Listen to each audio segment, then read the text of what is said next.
Assalamualaikum warahmatullahi wabarakatuh. Selamat sore Ibu Dita dan teman-teman semuanya.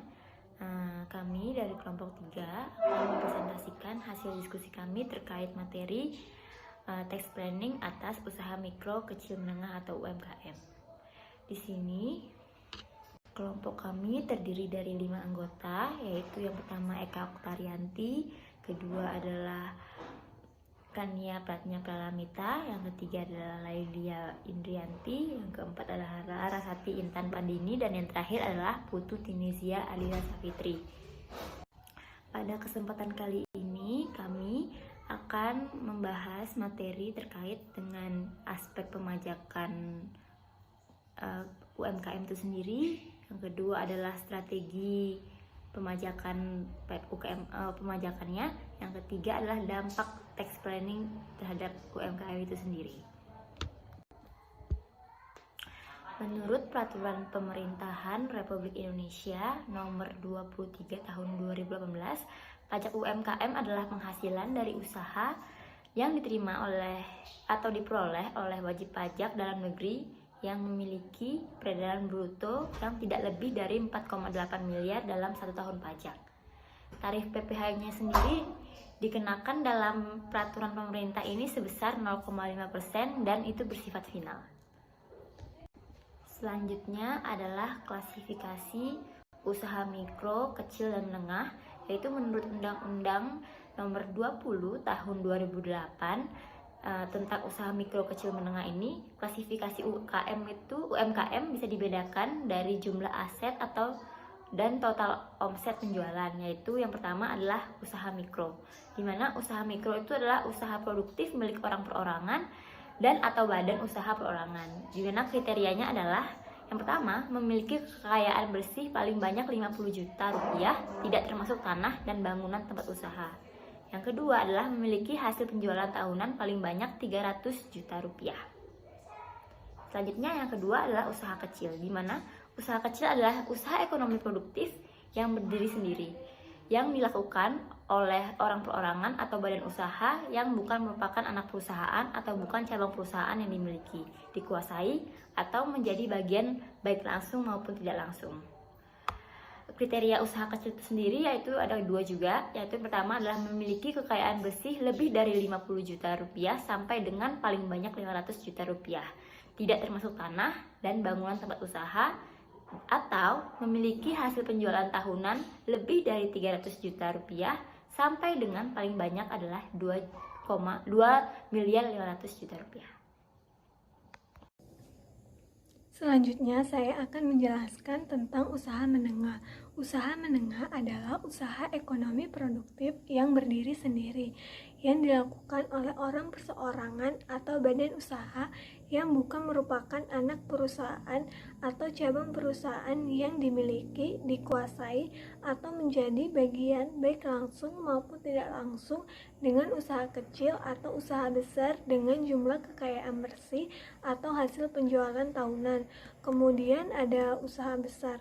Usaha besar adalah usaha ekonomi produktif yang dilakukan oleh badan usaha dengan jumlah kekayaan bersih atau hasil penjualan tahunan lebih besar dari usaha menengah, yang meliputi usaha nasional milik negara atau swasta, usaha patungan, dan usaha asing yang melakukan kegiatan ekonomi di Indonesia.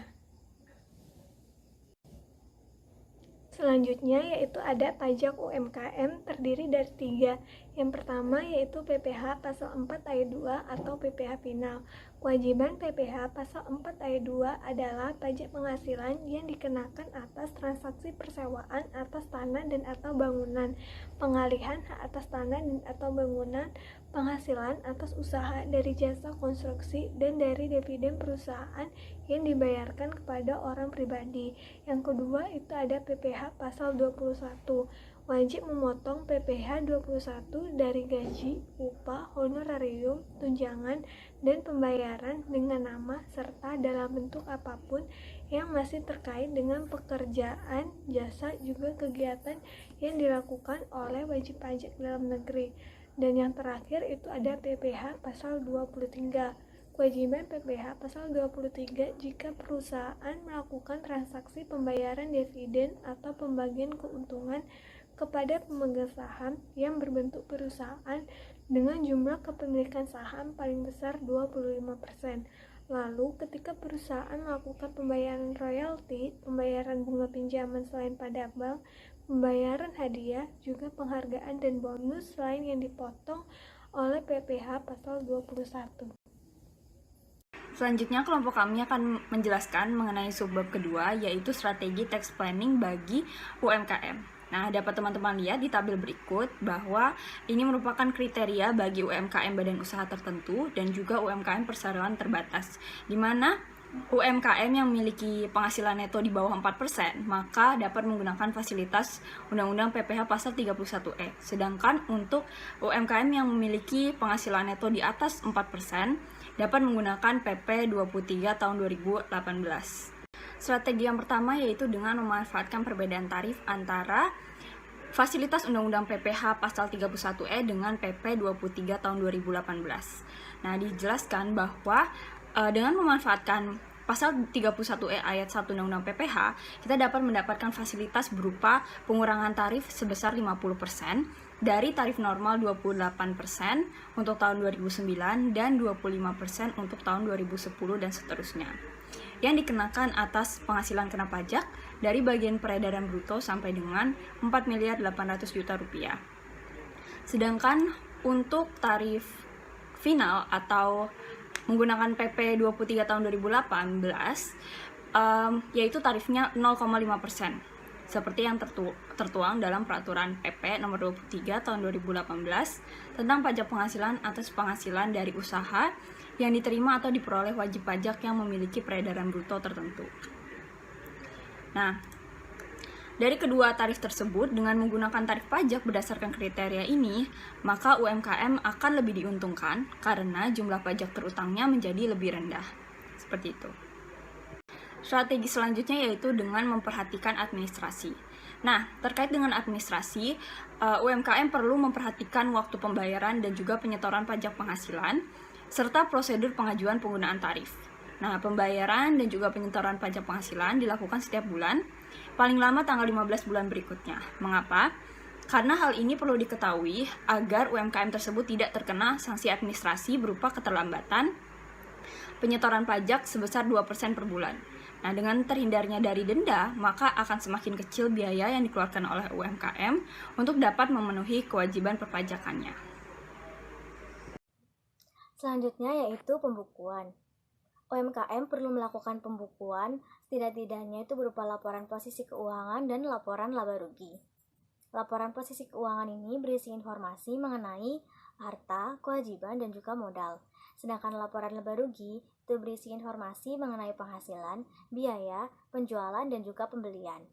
Pembukuan ini selain wajib bagi wajib pajak yang memilih untuk dikenai tarif sesuai dengan ketentuan umum pajak penghasilan, pembukuan juga memberikan manfaat bagi wajib pajak UMKM, terutama untuk pengembangan usaha. Kemudian ada surat keterangan bebas atau SKB bagi pelaku UKM atau UMKM. SKB ini akan berfungsi pada saat wajib pajak melakukan pekerjaan dengan wajib pajak badan lainnya. Namun apabila pelaku UKM atau UMKM ini tidak memiliki SKB, maka akan diberikan bukti potong PPh pasal 23, di mana bukti potong ini itu harus diinput pada saat surat pemberitahuan atau SPT penghasilan tahunan. Dan di SPT tersebut itu akan menunjukkan lebih bayar. Yang selanjutnya yaitu cara mempertahankan omset agar tidak lebih dari 4,8 miliar rupiah. Yang pertama yaitu hindari pengakuan pendapatan di muka. Kedua, lakukan pemecahan invoice untuk menghindari omset lebih dari 4,8 miliar rupiah. Dan yang ketiga, memisahkan badan usaha jika penghasilan didapatkan dari berbagai jenis usaha, namun dalam satu badan usaha. Misalnya, pelaku UKM atau UMKM memiliki usaha sepatu dan usaha kerudung, dan bila digabung omsetnya itu melebihi 4,8 miliar rupiah. Maka pelaku UKM atau UMKM itu dapat membuka badan usaha baru yang berbeda. Kemudian, ada pertimbangan untuk melakukan pencabutan pengukuhan pengusaha kena pajak atau PKP. Yang harus dipertimbangkan itu yang pertama ada harga barang atau jasa menjadi tinggi karena sudah termasuk PPN. Dan yang kedua, biaya administrasi PPN berupa tenaga kerja, bagian mengelola PPN, kemudian alat tulis kantor, dan juga sebagainya. Baiklah, selanjutnya kita akan membahas mengenai dampak penerapan perencanaan pajak pada proses bisnis UMKM. Yang pertama ialah menghindari pemborosan dengan mengestimasikan besarnya pajak yang terutang, atau hal ini merupakan salah satu bagian dari manajemen pajak. Tentunya dalam melakukan manajemen pajak juga harus memperhatikan peraturan yang berlaku untuk menghindari sanksi yang dikenakan di kemudian hari. Selain itu, pelaku UMKM juga dapat memperhatikan beberapa hal yang boleh diberlakukan di perpajakan dan juga di komersial, seperti biaya-biaya yang dapat dikurangkan secara perpajakan dan komersial. Selain itu, para UMKM juga dapat memperhatikan jatuh tempo pembayaran pajak dan pelaporannya untuk menghindari sanksi yang diberikan, dan memperhatikan peraturan perundangan yang berlaku untuk mengupdate tarif atau insentif yang diberikan oleh pemerintah, sehingga hal ini juga dapat menghemat pengeluaran. UMKM dapat meningkatkan arus kas perusahaannya dan produktivitasnya. Yang kedua adalah dengan mengestimasikan penghitungan atau besarnya jumlah pajak yang terutang dengan benar dan akurat, sehingga akan mampu menghemat kas keluar perusahaan. Pajak merupakan salah satu komponen kas keluar perusahaan, sehingga total pajak akan mempengaruhi besarnya kekayaan perusahaan. Penghitungan pajak yang tepat ini bisa digunakan dengan memperhatikan tarif yang diberlakukan serta apa saja yang dikecualikan dari pengenaan pajak tersebut. Selain itu, penghitungan ini juga dapat dilakukan dengan memilih metode yang digunakan seperti metode FIFO atau metode average. Para pelaku UMKM dapat memilih beberapa alternatif metode tersebut untuk memperhatikan kondisi perusahaan dan juga mengestimasikan berapa keuntungan yang akan diperoleh jika menggunakan salah satu dari metode tersebut. Selanjutnya, para pelaku UMKM harus memperhatikan arus kas perusahaan. Para pelaku UMKM dapat mengestimasikan alokasi berapa anggaran pajak yang harus dibayarkan oleh perusahaan, sehingga arus kas yang akan datang itu dapat diprediksikan oleh para pelaku UMKM ini. Oleh sebab itu, hal ini juga bersangkutan dengan ketepatan para pelaku UMKM dapat membayarkan pajaknya, sehingga tidak ada hal-hal yang nanti tidak diingatkan atau seperti denda atau kesalahan dalam hitung yang sebelumnya sudah diestimasikan berapa besarnya pajak yang terhutang oleh si pelaku UMKM ini. Yang keempat, para pelaku UMKM dapat melakukan pemanfaatan dari insentif pajak itu. Nah, pelaku UMKM di sini harus mengetahui pembaruan peraturan-peraturan perpajakan, sehingga hal ini juga bermanfaat bagi para pelaku UMKM dalam menjalankan bisnisnya, terutama dalam memanfaatkan insentif yang diberikan oleh pemerintah. Seperti pada fase corona seperti ini, ada beberapa peraturan perpajakan yang diubah oleh pemerintah untuk melancarkan para bisnis UMKM ini. Selain itu, para bisnis UMKM juga dapat memperhatikan peraturan pemerintah yang telah diubah dari PMK 23 tahun 2018 dari PMK 48 tahun 2013 itu. Di situ ada tarif penurunan pajak bagi UMKM dari 1% menjadi 0,5%. Tentu hal ini juga akan berdampak pada keuangan perusahaan. Dengan penurunan tarif ini, anggaran yang seharusnya digunakan untuk membayar pajak dapat digunakan untuk kegiatan operasional perusahaan yang lainnya, sehingga akan meningkatkan kinerja atau operasional perusahaan itu tersendiri. Terima kasih.